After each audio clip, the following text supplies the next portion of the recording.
Hello बच्चों, let's read the question. The question says crossing is an enzyme mediated process. The enzyme is. Question के अंदर हमसे पूछा गया कि क्रॉसिंग ओवर एक इवेंट है, एक एंजाइम मीडिएटेड प्रोसेस है और ये प्रोसेस कौन से एंजाइम के प्रेजेंस में होती है, कौन सा एंजाइम इस क्रॉसिंग ओवर को होने में हेल्प कराता है. So now let's start the question. सबसे पहले हम क्वेश्चन को सॉल्व करने का की कॉन्सेप्ट देखेंगे. की कॉन्सेप्ट. तो क्वेश्चन को सॉल्व करने का की कॉन्सेप्ट क्या है हमारा, कि हमें मियोसिस के बारे में पता होना चाहिए. क्या पता होना चाहिए हमें? मियोसिस के बारे में. अगर हम समझे कि भाई पूछा था क्रॉसिंग ओवर के बारे में और हम समझ मियोसिस को क्यों रहे हैं, बिकॉज क्रॉसिंग ओवर जो इवेंट है वो मियोसिस फेज के अंदर ही होता है, मियोसिस साइकिल के अंदर ही होता है crossing over. Right. Crossing over का जो रिजल्ट होता है वो क्या होता है? रिकॉम्बिनेशन होता है इसका रिजल्ट. अब अगर हम इस पॉइंट को समझे कि क्रॉसिंग ओवर मियोसिस के अंदर कैसे होता है, तो हम इसको एक डायग्राम के थ्रू समझते हैं. So now let's see the diagram. ये क्या है? हमारे मियोसिस का डायग्राम है. और मियोसिस के डायग्राम में कितने फेजेस होते हैं? फर्स्ट फेज स्टार्ट होते हैं प्रोफेज से, prophase then metaphase, anaphase, telophase. फिर उसके बाद स्टार्ट क्या होते हैं? जो इतनी प्रोसेस है प्रोफेज फर्स्ट से लेके टीलोफेज फर्स्ट तक की जो प्रोसेस होती है उसे हम कहते हैं मियोसिस फर्स्ट. क्या है ये? मियोसिस फर्स्ट है. और ये अपने आप के अंदर होती है रिडक्शनल डिवीजन. यहाँ पे जो नंबर ऑफ क्रोमोसोम्स होते हैं वो हाफ हो जाते हैं, तो ये कैसे रिडक्शन होता है इस डिवीजन के अंदर. Then from prophase first to telophase second, जो ये वाला फेज होता है ये होती है मियोसिस लाइक, माइटोसिस लाइक. तो ये है मियोसिस टू. Meiosis to. और इसका डिवीजन कैसा होता है? इसका इक्वेशनल डिवीजन होता है. इक्वेशनल. राइट. तो अब अगर हम प्रोफेज फर्स्ट को देखिए, अगर हम क्या करें, मियोसिस फर्स्ट को ध्यान से ऑब्जर्व करें और मियोसिस फर्स्ट का कौन सा फेज को अगर हम देखें, प्रोफेज को देखें. राइट. मियोसिस के अगर हम प्रोफेज के ऊपर ऑब्जर्व करें तो यहाँ पे क्या होता है कि यहाँ पे हम देख सकते हैं कि क्रोमोसोम्स प्रेजेंट, एक ब्लू क्रोमोसोम है, एक रेड क्रोमोसोम है. अभी इनकी क्या हुई है? पेयरिंग हुई है क्रोमोसोम की. होमोलोगस क्रोमोसोम की पेयरिंग हुई है. Homologous chromosome pairing. ठीक है. आपस में आके पेयर बना लिया. फिर मेटाफेज के अंदर आके सारे के सारे क्रोमोसोम क्या हुआ? इक्वेटर के ऊपर अलाइन हो गए इस तरीके से. उसके बाद अगर हम ये वाला फेज देखें, एनाफेज को अगर हम ध्यान से देखें तो हम इसमें बहुत केयरफुली ऑब्जर्व करें तो यहाँ पे क्या है कि जो ब्लू वाला क्रोमोसोम है, इस ब्लू वाले क्रोमोसोम में थोड़ा सा रेड पार्ट आ रहा है. और ये जो ये वाला क्रोमोसोम है रेड वाला, इसके अंदर थोड़ा सा ब्लू पार्ट आ रहा है. अब क्या करते हैं, इतनी छोटी में से समझ आएगा नहीं, इसे कर लेते हैं मैग्नीफाई. करा हमने इसे मैग्नीफाई. एक यहाँ पे प्रेजेंट है रेड वाला क्रोमोसोम, ये रेड क्रोमोसोम है यहाँ पे. और एक यहाँ पे प्रेजेंट है ब्लू क्रोमोसोम, ऐसे ही प्रेजेंट है यहाँ पे.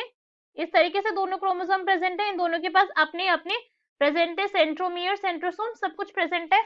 तो क्रॉसिंग ओवर इवेंट में क्या होता है कि यहाँ पे होगी कायस्मा फॉर्मेशन. क्या होगा? कायस्मा फॉर्मेशन होगा. इन दोनों क्रोमोसोम की ऐसे सिस्टर क्रोमैटिड आपस में करेंगे क्रॉसिंग ओवर. क्या होगी? क्रॉसिंग ओवर होगी. Crossing over. और क्रॉसिंग ओवर होने के बाद क्या होगा कि इनका जो जेनेटिक मटेरियल होगा वो हो जाएगा थोड़ा थोड़ा एक्सचेंज. कैसे एक्सचेंज हो जाएगा? फिर इस पॉइंट को देखते हैं कि ये पहले वाला क्रोमोसोम था अब भी हमारा, और ये दूसरा वाला क्रोमोसोम है, ये दोनों ही क्रोमोसोम प्रेजेंट थे अब भी. अब इसके अंदर क्या हुआ कि जो ब्लू वाला क्रोमोसोम, इसका थोड़ा सा पार्ट आ गया रेड वाले क्रोमोसोम के पास, थोड़ा सा पार्ट इसका रेड वाले क्रोमोसोम के पास आ गया. और जो रेड वाला क्रोमोसोम था उसका थोड़ा सा पार्ट चला गया ब्लू वाले क्रोमोसोम के पास. तो क्या हुआ? जेनेटिक मटेरियल का एक्सचेंज हो गया. एक्सचेंज हुआ यहाँ पे किसका? Genetic material. Exchange of genetic material कह सकते हैं, फिर हम डीएनए कह सकते हैं, उसका एक्सचेंज हुआ. इसी प्रॉपर्टी की वजह से, क्रॉसिंग ओवर की प्रॉपर्टी की वजह से क्या है, मियोसिस अपने आप में बहुत इंपॉर्टेंट प्रेजेंस है. बिकॉज ये क्या ला रही है, ह्यूमन बीइंग के अंदर ला रही है चेंजेस.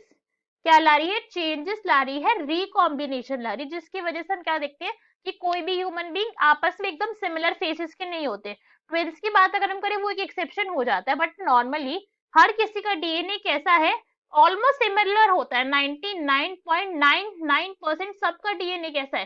सिमिलर है. सिर्फ 0.001% के डिफरेंस से इतने सारे डिफरेंट डिफरेंट ह्यूमन बीइंग्स है, सबका अलग अलग फेस है.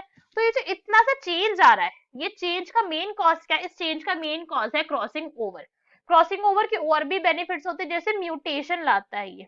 अब अगर हम कहें कि भाई म्यूटेशन लाना कैसी अच्छी बात हो, कि म्यूटेशन तो हार्मफुल होती है, मगर हर बार म्यूटेशन हार्मफुल नहीं होती है. म्यूटेशन क्या कई बार क्या करती है कि आने वाले इन्वायरमेंटल चेंज से हमें करवा देती है अडेप्ट. क्या करवा देती है? ये अडेप्ट करवा देती है हमें. So from this what we can say, कि हमने तो समझ लिया कि क्रॉसिंग ओवर हो रही है, सारी प्रोसेस समझ ली, मगर एंजाइम यहाँ पे कौन सा यूज हो रहा है क्वेश्चन में, तो भाई ये पूछा है हमसे। तो रिकॉम्बिनेशन के लिए रिस्पॉन्सिबल कौन सा एंजाइम होता है, रिकॉम्बिनेज। बहुत इजीली इसके नेम को हम याद कर सकते हैं, बिकॉज जो प्रोसेस हो रही है यहाँ पे वही एंजाइम यहाँ पे यूज होता है। रिकॉम्बिनेज एंजाइम की प्रेजेंस के अंदर क्रॉसिंग ओवर होता है, काइज्मा फॉर्मेशन होगी और एक्सचेंज होगा जाएगा जेनेटिक मटेरियल का। अब हम कहें कि काइज्मा फॉर्मेशन के अगर हम इस पॉइंट को देखें, तो जो एक्स लाइक स्ट्रक्चर बन रहा है, देख सकते हैं हम, ये एक्स लाइक स्ट्रक्चर जो ये फॉर्मेशन हुई है इसकी, इसे ही कहते हैं काइज्मा फॉर्मेशन। क्या है, काइज्मा है। So from this what we can say that option number B recombinase is our correct answer. बाकी के ऑप्शन चेक करते हैं कि भाई बाकी के गलत क्यों है, सही तो हमें पता चल गया। अगर हम डीएनए लाइगेज की बात करें, तो डीएनए लाइगेज का काम होता है ज्वाइनिंग का। किसका काम होता है, ज्वाइनिंग का। अगर डीएनए के अंदर कोई ब्रेक आ गया, कहीं से उसका कट लग गया, तो उस केस के अंदर, या फिर हम लैबोरेटरी के अंदर ही कुछ डीएनए को जोड़ना चाह रहे हैं, कोई वेक्टर इंसर्ट करना चाह रहे हैं, कोई जीन इंसर्ट करना चाह रहे हैं, तब हम यूज करते हैं डीएनए लाइगेज एंजाइम का। Another is RNase. RNase enzyme तो बहुत वर्ड से हमें पता चल रहा है कि इसका काम क्या है, आरएनए की बॉन्ड की क्लीवेज है। क्या है, आरएनए को क्लीव करता है ये एंजाइम। और डीएनएज का भी यही फंक्शन होता है कि वो डीएनए को क्लीव करता है, डीएनए के हाइड्रोलिसिस करता है। मगर इन तीनों एंजाइम का रिकॉम्बिनेशन में तो कोई रोल है नहीं। रिकॉम्बिनेशन में रोल किसका है, रिकॉम्बिनेज एंजाइम का। So from this what we can say, our option number B, recombinase, is our correct answer. Hope you understood it well. Best of luck. Thank you.